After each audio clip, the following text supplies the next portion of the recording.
3,000 PSI. So let's say testing natin kung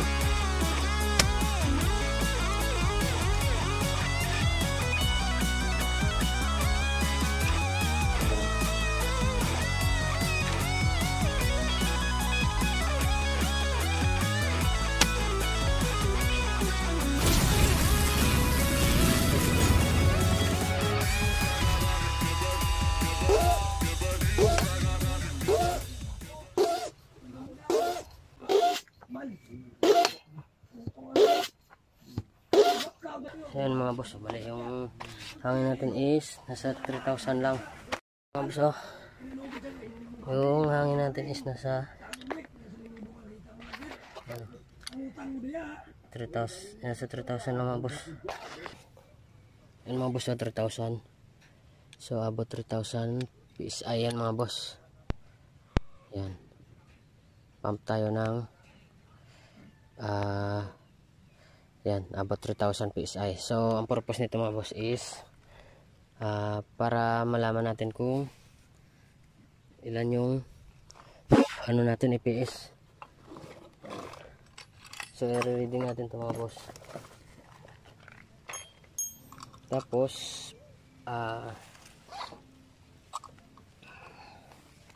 kita ko lang sa inyo mga boss i-reading natin to para malaman natin kung kita ko lang sa inyo mga boss kung paano tayo mag dagdag ng EPS nya.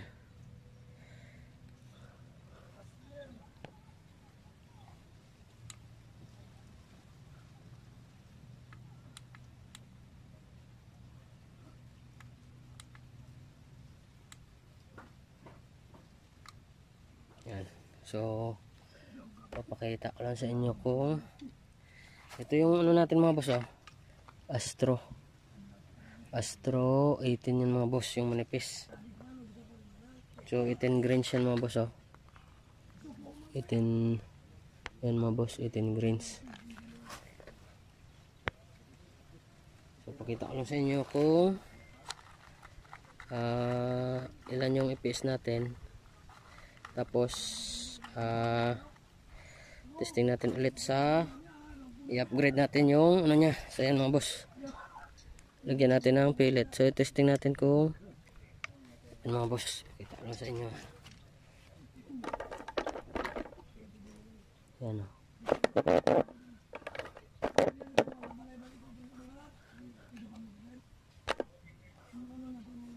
palapit ko lang para makita nyo yung ano nya.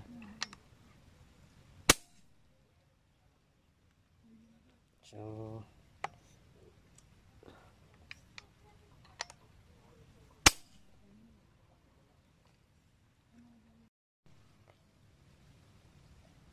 tanggalin natin mga boss.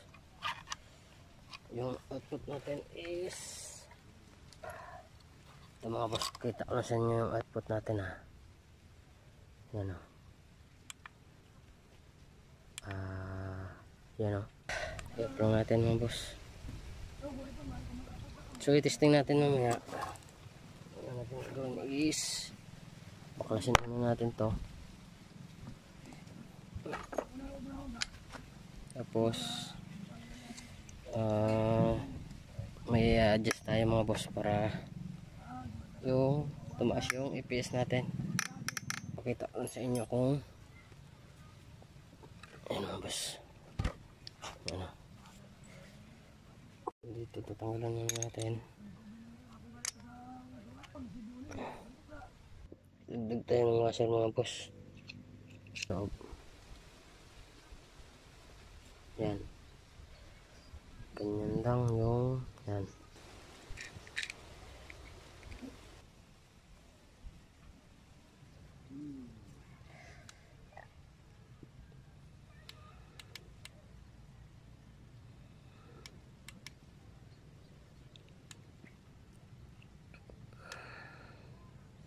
Yan mga boss, testingin natin.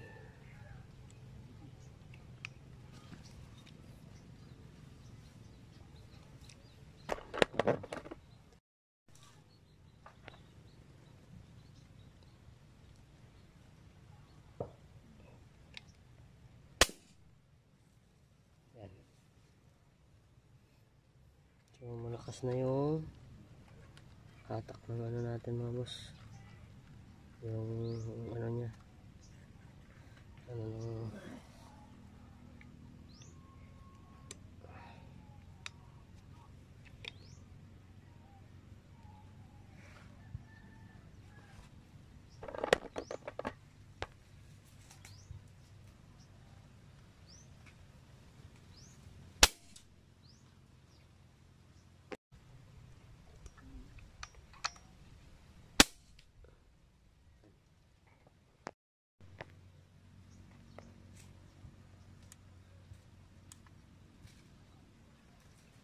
yan mga boss, malaki na. Yan. Ano, 826. Yan.